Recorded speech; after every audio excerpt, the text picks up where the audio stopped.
Carl Jung spent decades studying the unconscious mind, and one question kept appearing beneath his work on identity, fear, and human existence. Why does the thought of death disturb some people, while others seem to become strangely calm when they confront it? Jung's answer was far more unsettling than simply saying, "Everyone is afraid of dying," because he believed the fear of death could reveal something hidden about the way you are living right now. And once you understand what he meant, you may realize that death was never the thing you were truly afraid of. You think you're afraid of death, but imagine.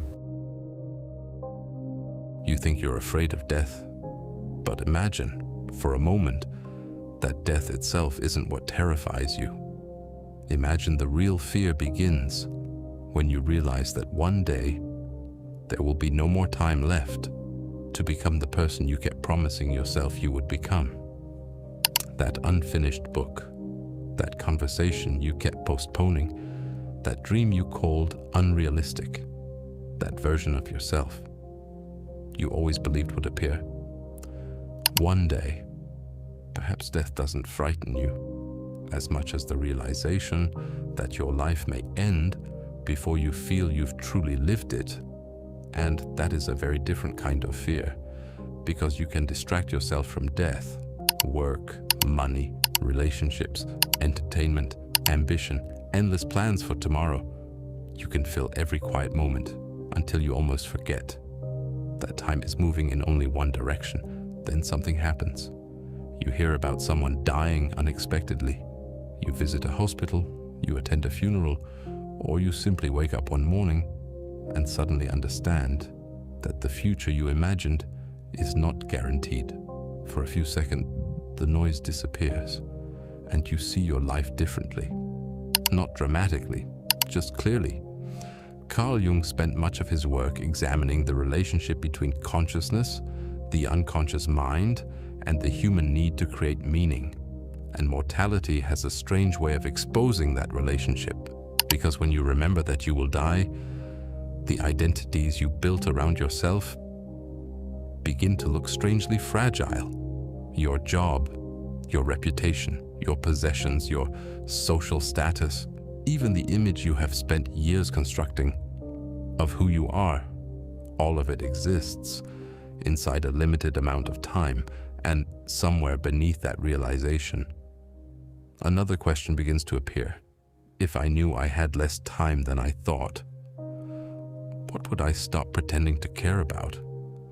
That question can be more frightening than death itself, because death is an event. But realizing that you have been living according to someone else's expectations is a confrontation. You suddenly notice how much of your life has been spent trying to impress people who may not even remember the things you sacrificed for their approval. How many dreams were abandoned because they seemed too risky? How many truths were left unsaid because honesty threatened the identity you had built? How many years were spent preparing to live instead of actually living? And perhaps this is what makes mortality psychologically disturbing. It doesn't simply remind you that life ends. It asks, what have you been doing with the time you were given? And sometimes the answer is far more uncomfortable than the thought of death itself. There is a reason people become strangely uncomfortable when conversations turn toward death. They change the subject, make a joke, reach for their phone, tell themselves, I don't want to think about negative things. But perhaps the discomfort isn't caused by death. Perhaps it is caused by what death reveals. Because mortality removes excuses. You can tell yourself, I'll do it later. But death quietly asks, how much later do you actually have? You can tell yourself, I'm staying in this relationship for now. But mortality asks, how many years are you willing to spend somewhere you no longer belong? You can say, one day I'll become who I want to be. But death doesn't promise. that one day will arrive. This is why mortality can become psychologically transformative. It creates a confrontation between the life you are actually living and the life you imagine you still have time to live. Carl Jung's idea of individuation becomes especially relevant here. To become psychologically whole, you must gradually separate yourself from the identities that were created for you. The obedient child, the successful professional, the person who never disappoints anyone, the one who always has everything under control. These identities can protect you, but they can also imprison you. And mortality has a strange ability to expose the difference. Because when you imagine yourself near the end of your life, some things suddenly become meaningless. You don't think about the argument you spent 3 days replaying. You don't care about the opinion of someone who barely knew you. You don't remember the moment you looked foolish in front of strangers. Instead, you remember the people you loved, the moments you felt alive, the risks you didn't take, the words you never said, the places you never went, and suddenly the things that once seemed enormous become almost invisible. That is the psychological paradox of death. It can make life feel more valuable precisely because it reminds you that life is temporary. But there is another side. Sometimes people become obsessed with achievement because they are terrified of disappearing. They want a legacy, a name, a body of work, children who remember them, money that outlives them, something that seems to whisper, "I was here." The desire isn't necessarily wrong, but beneath it, there can be a deeper fear. Not simply, "I will die," but "I will die, and none of this will have mattered." That fear can drive an entire life, and perhaps the most disturbing question isn't whether you fear death. It's whether you have been secretly using your entire life to prove that your existence deserves to be remembered.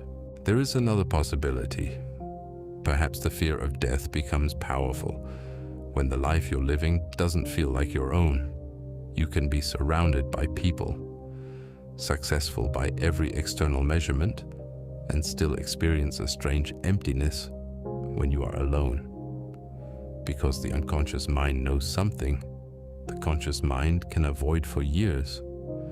You may have achieved the identity that everyone expected, but somewhere beneath it, another question remains. Is this actually my life? That question becomes dangerous when you realize how much of yourself was constructed for approval. You became successful because success made you worthy. You became strong because weakness was never accepted. You became independent because needing people once felt dangerous. You became agreeable because conflict threatened belonging, and slowly, the person you created to survive became the person you believed you were. Carl Jung's concept of the persona points toward this psychological tension. The persona is the face we present to the world, the version of ourselves designed to function socially. It isn't necessarily fake, but it isn't the whole of you. And the longer you confuse the mask with the person underneath it, the more frightening mortality becomes. Because death doesn't only threaten your body. Symbolically, it threatens the story you've built around yourself. The titles disappear. The status disappears. The approval disappears. The carefully maintained image has nowhere left to hide.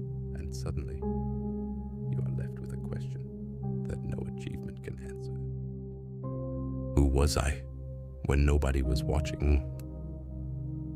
That question can expose something uncomfortable. Maybe you spent years becoming impressive without becoming fulfilled.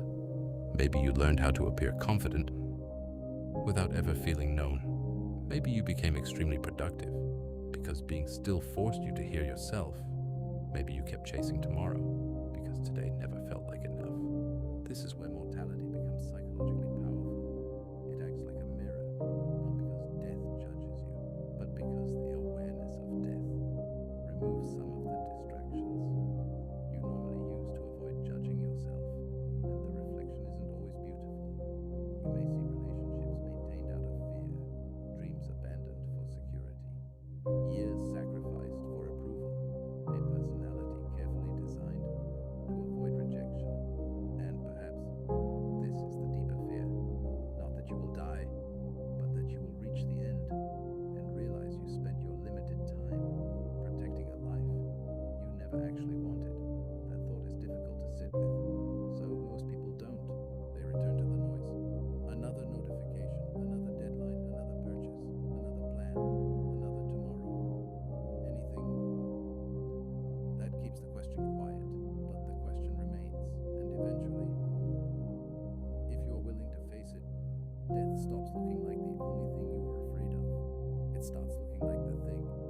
There is a moment when the awareness of death stops feeling like a threat and starts feeling like an accusation. Not an accusation from death itself, from the life you kept postponing. You suddenly realize you don't actually have unlimited time to become someone else. The person you keep saying you'll become may never arrive, not because you lack ability, but because someday is one of the most convincing illusions the human mind creates. It gives you comfort without requiring action. It lets you believe that the real version of your life is still waiting somewhere ahead. Carl Jung understood that the unconscious often protects us from truths we are not emotionally prepared to face, and mortality can break through that protection. Because death doesn't care about your plans. It doesn't care about your potential. It doesn't care how intelligent you are, how successful you became, or how many times you promised yourself that you would start tomorrow. Tomorrow is psychologically comforting because it keeps responsibility away from the present, and this is where something disturbing begins to emerge. Perhaps you aren't afraid of dying because life is too short. Perhaps you're afraid of dying because you haven't allowed yourself to fully inhabit the life you already have. Think about how often you postpone yourself. You say you'll travel. When you have more money, you'll create. When you have more confidence, you'll leave when the timing is right. You'll tell someone you love them when it feels less awkward. You'll finally become yourself when everyone around you understands. But life doesn't pause while you negotiate with your fear. Time keeps moving, whether you're ready or not. And eventually, the person who spent years waiting for permission discovers something cruel. Nobody was coming to give it. This is where individuation becomes more than a psychological concept. It becomes a confrontation. Who are you when you stop living according to the expectations you inherited? What remains when the need to impress disappears? What would you choose if you knew nobody would remember whether you looked successful? What would you say if you knew there would be no later opportunity? These questions aren't comfortable. They are supposed to be uncomfortable because sometimes discomfort is the first evidence that an old identity is losing control. And perhaps the strange gift of mortality is that it makes the unnecessary look unnecessary. The argument becomes smaller, the ego becomes quieter, the need to impress becomes exhausting, and the things that actually matter become painfully obvious. A conversation, a walk, a person you love, a dream you abandoned, a truth you never admitted. Suddenly, ordinary moments stop looking ordinary because you finally see what they always were: limited, temporary, irreplaceable. And maybe that is why the awareness of death can make a person more alive. Not because death becomes beautiful, but because illusion becomes harder to maintain. There is something else mortality reveals: the difference between being alive and actually feeling alive. You can move through years without ever questioning the life you are living. Wake up, work, scroll, eat, sleep, repeat. Nothing is necessarily wrong, and that is precisely what makes it dangerous. A life can become so comfortable that you stop noticing how little of it actually belongs to you. You follow routines because they are familiar. You maintain relationships because ending them feels complicated. You pursue goals because they sound impressive. You chase security because uncertainty frightens you. And one day, the awareness of death interrupts the routine. Not loudly, just enough to make you wonder, is this really all I wanted? Carl Jung believed that the unconscious contains possibilities, that the conscious personality has not yet integrated parts of yourself. you ignored, desires you suppressed, questions you never asked, paths you abandoned, because they didn't fit the identity you had created. Mortality makes those forgotten possibilities feel strangely urgent, because suddenly you realize that every choice has a cost. Choosing one life means silently abandoning thousands of others. You cannot become every version of yourself. You only get enough time to become one, and that is both beautiful and terrifying, because it means your attention matters. Where you spend your time becomes your life. Who you repeatedly give your attention to becomes part of your experience. What you keep postponing may eventually become what you never did. And perhaps this is why some people fear silence more than death. Silence removes the distractions and returns you to the unfinished conversation with yourself. The conversation about the relationship you know is over, the dream you still secretly want, the resentment you pretend doesn't exist, the person you became to make everyone else comfortable. Death doesn't create these questions, it simply makes them impossible to ignore. And once you become conscious of them, something changes. You stop treating time as an endless resource. You become more selective, not necessarily more ambitious, more honest. You begin noticing which conversations deserve your energy, which relationships deserve your presence, which fears deserve examination, and which simply deserve to be left behind. But there is a darker realization. Not everything you regret will be fixable. Some people will leave before you say everything you wanted to say. Some opportunities will disappear. Some versions of yourself will never return. Mortality doesn't promise closure. It simply reminds you that closure is not guaranteed. And perhaps maturity begins when you stop demanding that life give you enough time to resolve everything. Because sometimes the unfinished remains unfinished. The apology never comes. The dream changes. The person moves on. And you continue. Not because everything was resolved, but because life was never waiting for perfect resolution. It was simply moving. And so were you. And perhaps this is where the fear of death becomes something much deeper. You begin to understand that mortality isn't only about losing your future, it is also about losing your excuses.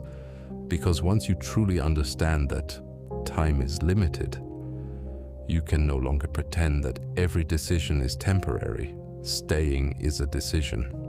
Leaving is a decision.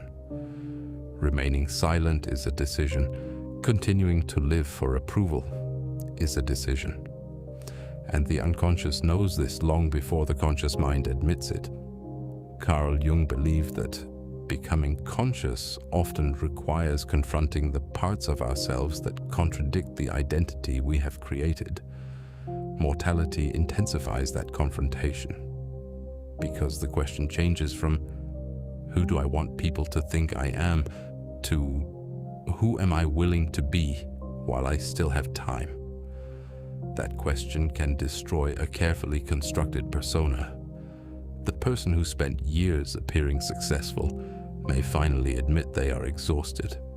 The person who appeared emotionally independent may finally admit they want to be loved.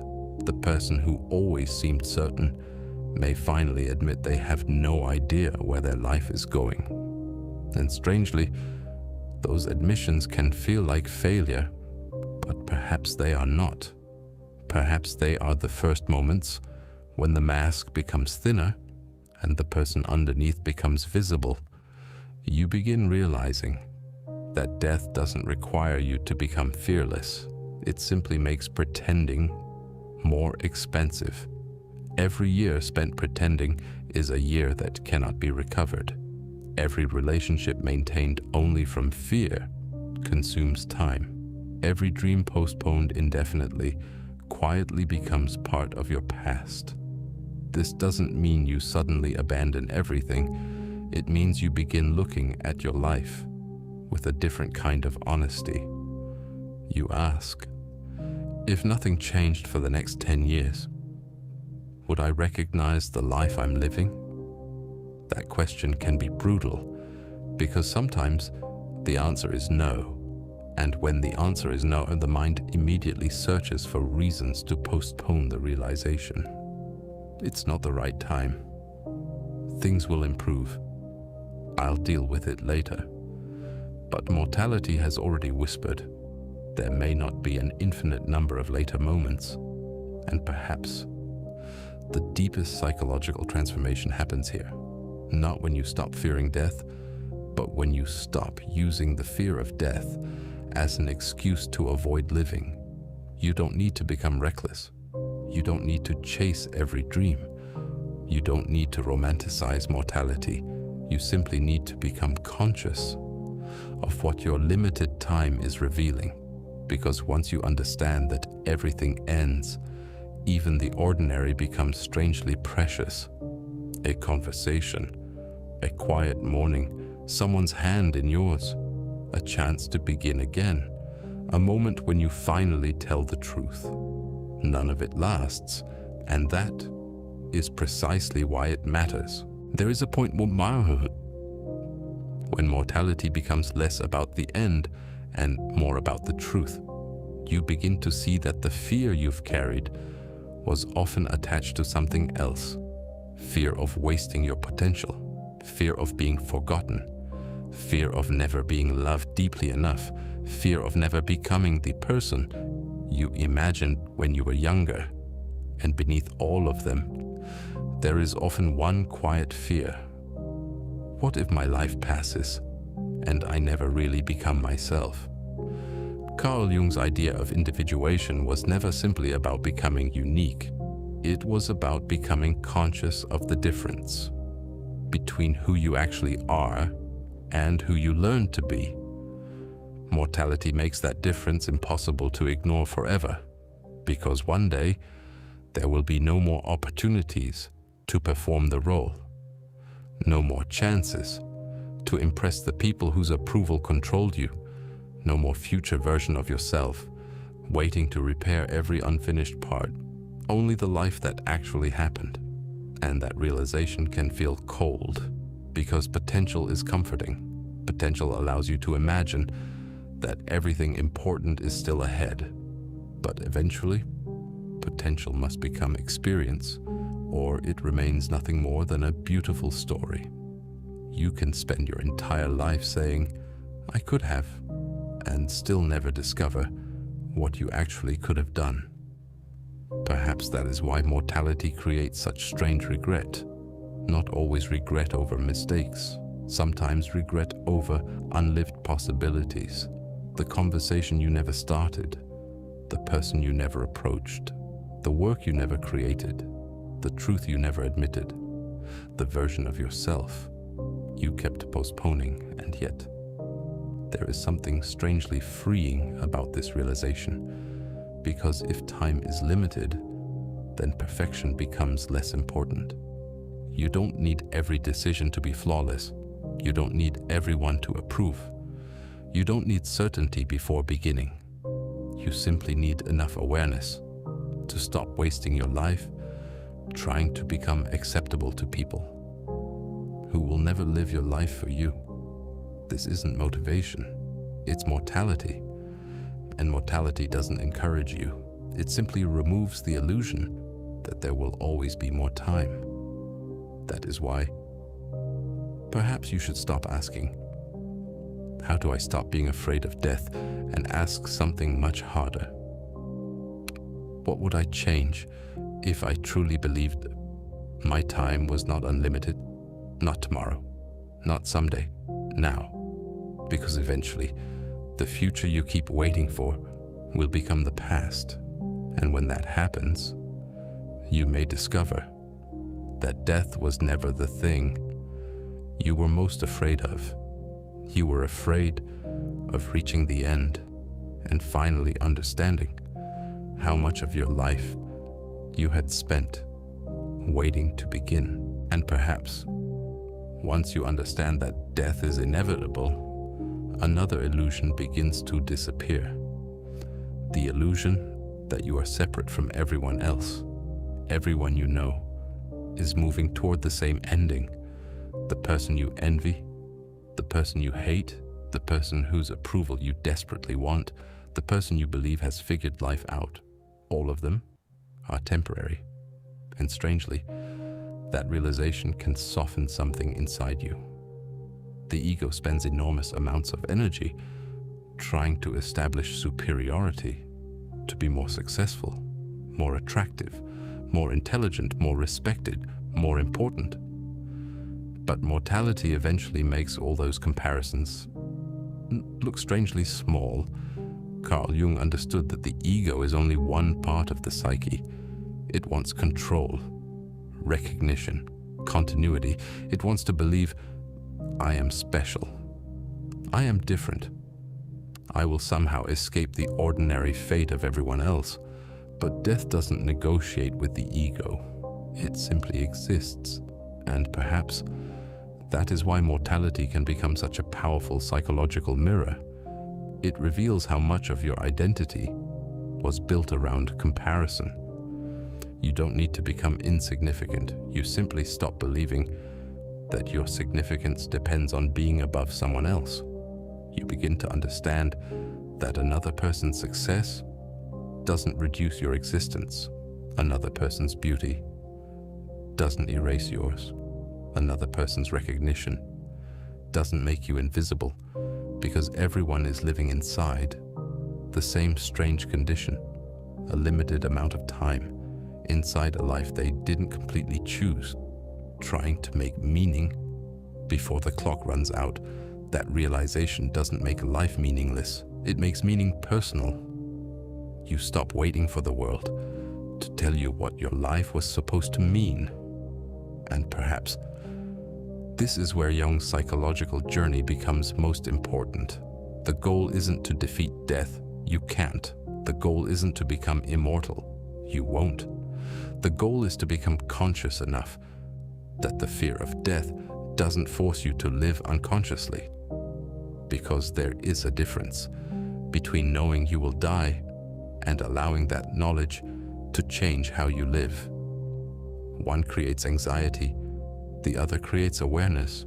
You begin noticing that some things simply aren't worth your limited attention.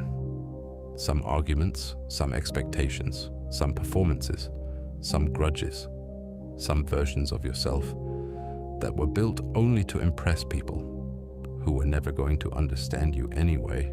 And slowly, life becomes quieter. Not because the world changed, because your priorities did. You begin choosing what deserves your presence, what deserves your honesty, what deserves another chance, and what deserves to finally be released. Perhaps that is the hidden psychological power of mortality. It doesn't make you fearless. It makes you selective. And one day, you may look back and realize something almost paradoxical. You spent years trying to escape the thought of death, only to discover that thinking about death was what finally taught you how to pay attention to life. And perhaps this is where the fear finally changes its meaning. You stop asking, how can I make death disappear from my mind? And begin asking, what is the awareness of death trying to show me? Maybe it is showing you that time is not something you possess. It is something you experience until suddenly there is no more of it. Carl Jung understood that psychological transformation often begins when an illusion becomes impossible to maintain. Mortality is one of those illusions breakers. It reminds you that the persona you constructed will eventually disappear. The approval you chased will become irrelevant. The arguments you thought were enormous will become forgotten.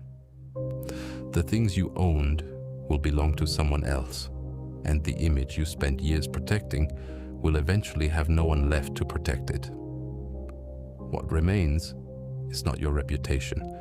It is the life you actually experienced, the people you actually loved, the moments you actually lived, the choices you actually made. And perhaps that is why death feels so frightening. Not because the end itself is incomprehensible, but because it forces you to look backward while there is still enough time to change what you see. That is the uncomfortable gift of mortality. It gives you a question before it gives you an ending. Is this the life you want to keep living? You don't need to answer it dramatically. Sometimes the answer begins quietly, with a conversation, a boundary, a decision, an apology, a risk, a goodbye, a morning when you finally stop postponing the thing you've been postponing for years, because life doesn't become meaningful when you finally defeat death. Death cannot be defeated. Life becomes meaningful when you stop requiring permanence before allowing something to matter. A sunset doesn't become meaningless because it disappears. A conversation doesn't become worthless because it ends. A person doesn't become insignificant because they are temporary. Perhaps the temporary nature of everything is exactly what gives everything its weight. And maybe you were never truly afraid of death. Maybe you were afraid that death would arrive before you had the courage to become fully conscious of your own life, before you stopped performing, before you stopped waiting, before you said what needed to be said, before you became who you kept imagining you would someday become. That is why the question was never, how do I stop fearing death? The deeper question was always, what am I doing with the life that death is eventually going to take from me?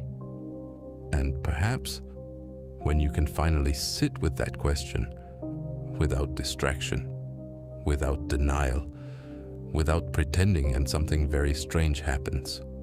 Death remains, the uncertainty remains, the ending remains.